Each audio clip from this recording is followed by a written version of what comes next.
SBA, Small Business Administration, is not. Years ago, when I got a little piece of change from them, they were pretty much the only go-to people for small that size. I think I got $6,600. I'll never forget that. $6,600 from SBA. But your loans are similar in size in terms of who you look to reach out to service. Yeah, they are. See, what happened was SBA used to give loans directly, so that may have been your case. Yeah, so you direct. got a loan from the federal government, right? Right. They realized that they weren't necessarily the best lenders, and they didn't want to handle all of those borrowers. And so what they did was they took a step back and started to lend to intermediaries. Oh, okay. And so that's what we are. We're a nonprofit loan fund. That's an intermediary. So we collect money from SBA, we collect money from USDA. These are all loans that come to us, and also from the banks. So we have about maybe half dozen banks that have invested in us, and we take that money and we turn it around in our own community. So up to they're giving us $1 million, and then we're piecing that into a bunch of $10,000, $20,000 microloans. And how's it? Go ahead. You were going to say something? You said USDA? Yeah, USDA. They have funds that for lending in rural areas. Oh, okay. Yeah. So does it have to go to some agriculture associated business? No. Okay. No, just rural. Currently, since you said you've been in just 2008, approximately about how many loans have you been able to provide for those folks who needed your service? Well, we're up to now about 70 a year, but it was about, we've been growing. So I'd say since then we've done about 250 loans, about $10 million, a little more than 10.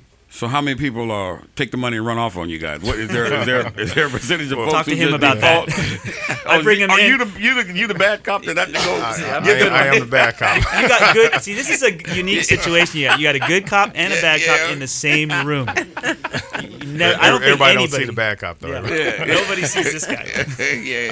Kind of quiet and unassuming. Right? Eases right up on you and says, "Where's my money?" Yeah, I don't know, bad cop, maybe collector. Okay, yeah. So is there a benefit to CDFI being a subsidiary rather than just EOC making the loans? Why are you a subsidiary as opposed to EOC just running the whole program? Sure.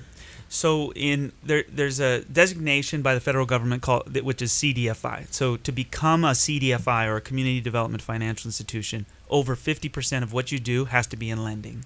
Oh. So EOC Wouldn't meet they're doing about 160, 150 million in contracts, and so there's no way they're going to be doing that much in lending.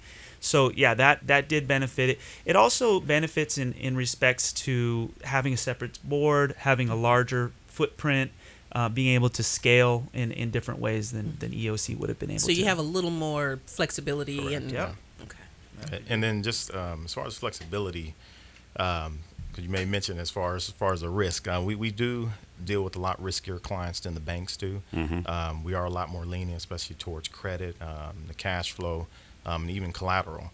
And going to a bank, if you don't have cash flow, credit, or collateral, and if it doesn't meet their standard, then you can pretty much, thanks but no thanks. Exactly. So we do take on a lot more risk than the banks do. We give out money to businesses that the banks wouldn't even think about lending to.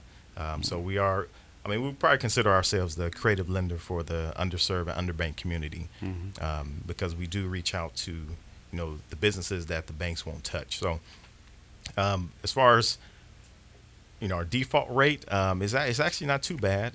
It's not, of course, where the banks are, but as far as the CDFI industry, our default rate is pretty low for the industry. In terms of folks who qualify for what's the time frame? Is it a 6-month process, 30 days, 90 days? What if they meet the criteria you're looking for to loan them the money? What's the time frame for this turnaround? Well, what's the criteria? You want to start with criteria? Maybe start with criteria and then work our way through. Okay. Well, I was saying that because they already told us they don't. Their traditional loans are they leave those to the banks. They do some of the Yeah. unusual stuff. So maybe that's right. What is the unusual stuff? Yeah. Because I know somebody's listening going, okay, I know my credit ain't good, but I have a really good idea. But so let's start with what Right. are your basic requirements in terms of qualifying for a loan? Well, we do, because we do take out loans from other institutions to be able to loan out. I mean, so we do have to make sure that the person that's getting the loan has the ability to pay back the loan. So I mean, we do look for some type of cash flow to be able to service the debt. Collateral, we're very flexible in collateral. A lot of businesses don't, especially startup businesses, they don't have any real estate to put up, any vehicles, equipment. So I mean, we do have other guarantee programs to protect ourselves, and it does allow a lot of our businesses to be able to gain access to money.